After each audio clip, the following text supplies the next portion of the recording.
Hello, everyone, and welcome back to the English podcast.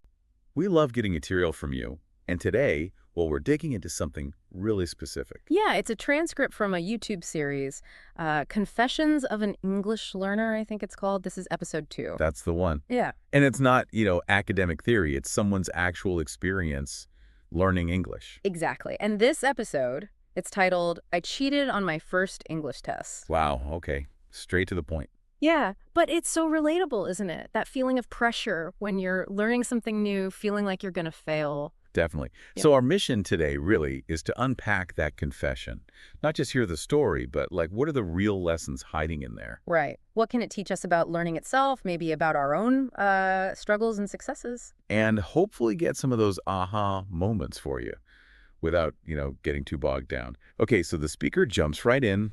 They admit it. They do. It takes us back. They were, 14? Facing this English vocabulary quiz. And completely unprepared. Totally unprepared.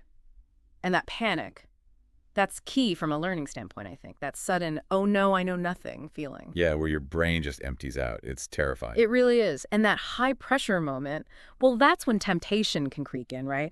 It can push us to do things we normally wouldn't. Absolutely. Yeah. And that's what happened here.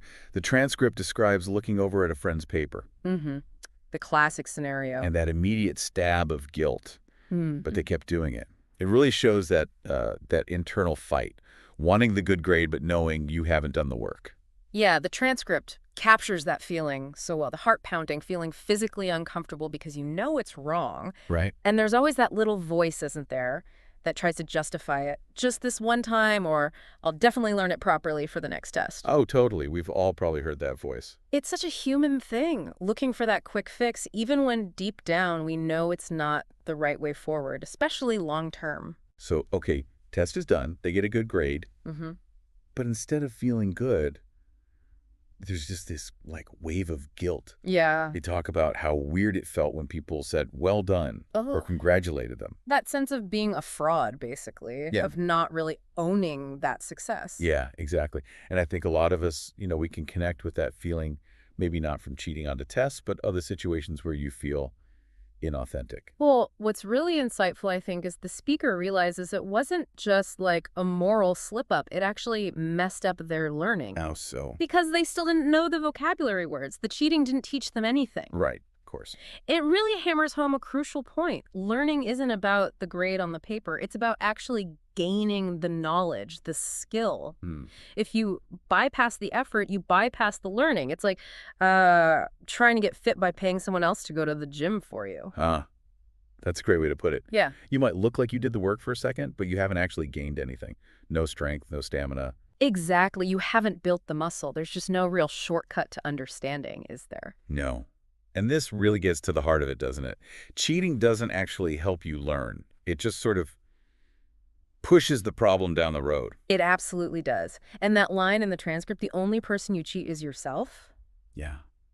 that really resonates. Yeah, it does. It's powerful. Because that fear of failing, it can be so intense. We try so hard to avoid feeling uncomfortable or looking stupid. We really do. But as this learner found out, actually facing that failure, maybe even, embracing it as data, that can be the real turning point. And it was for them. That's the fascinating part. The next quiz came around, Yes. and they made a very deliberate choice. Yes. No cheating this time. And the result, I failed. they failed. Got an F. And this is where it gets really interesting. They said they felt proud of that F. Proud of failing. That's a big shift. Huge. Because it was an honest F. It represented their actual knowledge or lack of it at that moment. They valued the honesty over the grade. Wow. Okay, so that pride in honest failure, Mm-hmm. that's moving away from needing the external pat on the back, the good grade, what we call extrinsic motivation, Right. and towards something internal. Valuing the process, the effort, the honesty, that's intrinsic motivation, and it's so much more powerful for learning. So that honest F kind of opened the door. Exactly. It gave them a clear picture of where they actually were, and then they could start making real progress. They started using different methods. Like what? Flashcards, listening to music, and really paying attention to the lyrics, even trying some creative writing in English, active stuff. Ah, okay. not just trying to cram vocabulary lists anymore. Precisely. These methods force you to actively recall things, to use the language, to connect ideas. That's way more effective for getting things to stick long term than just passively reading or, well, copying. Yeah, it's about actually engaging with the material, finding ways that work for you, instead of just trying to avoid the hard part. And the result. Their confidence started to build, Yeah. genuinely. Because it was based on their own effort this time, not a borrowed grade. That makes sense. Real effort builds real self-belief. And the speaker makes another really good point here, acknowledging that this whole fear, the pressure to do well, the fear of looking silly, it's not unique to them. It's universal, basically. Pretty much. We all feel it when we're learning something challenging. And acknowledging that makes the listener feel, less alone if they've ever felt that temptation. Right? It connects us. It's like, okay, I'm not the only one who's felt this pressure. And it makes the message about honest effort even stronger. Yeah, we all want to succeed, and sometimes that shortcut looks really appealing. Definitely. But the big takeaway here is that the real learning, the deep stuff, it happens in the struggle, in the effort. And the mistakes, Huh. they aren't failures to be ashamed of. They're actually Mhm. feedback, like signposts. Exactly. Crucial feedback. The speaker puts it really well. Real learning comes from real effort. Mistakes teach you more than perfect scores ever will. I like that. Mistakes teach you more. It's about focusing on growth, on understanding, not just looking competent on the surface. And that final bit of encouragement is great too. You don't need to be perfect. You just need to be real. You just need to show up and try. Just show up and try. That takes the pressure off a bit, doesn't it? It does. It makes it about the process, not some impossible standard.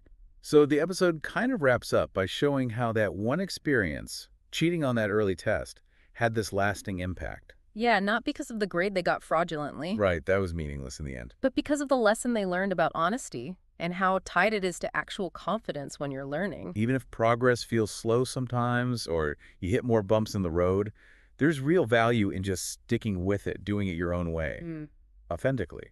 And they leave the listener with a challenge, too. Basically, next time you hit a learning wall, try tackling it with honesty instead of looking for that easy way out. Trust yourself a bit more. Yeah. Trust that you can figure it out, even if it takes effort. Oh, and they give a little teaser for the next episode, too. Oh, yeah.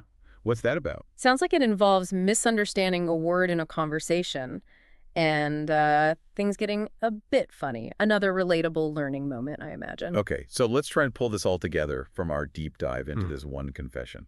What are the core bits? Well, we saw that initial pressure, that panic, leading to the shortcut, the cheating. And the guilt, the realization that it didn't actually help the learning at all. Right. And the turning point, embracing an honest failure, which then led to trying new active learning strategies. And ultimately, finding that true learning, the kind that builds real confidence, comes from putting in the effort yourself.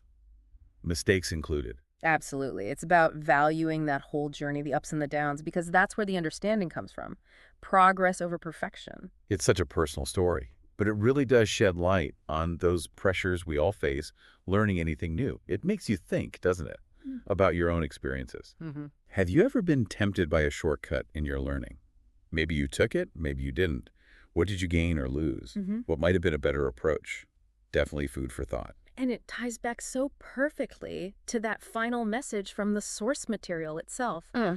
Your English doesn't have to be perfect. Yeah. It just needs to be yours. Yeah, I love that. It's yours, own it. Such a great reminder about how personal learning really is. Well, thanks for exploring this with us today. We really hope this look into one learner's confession gives you something valuable to think about on your own journey. Yeah, absolutely. Until our next deep dive, keep learning, keep trying, and Yeah. embrace your own unique path.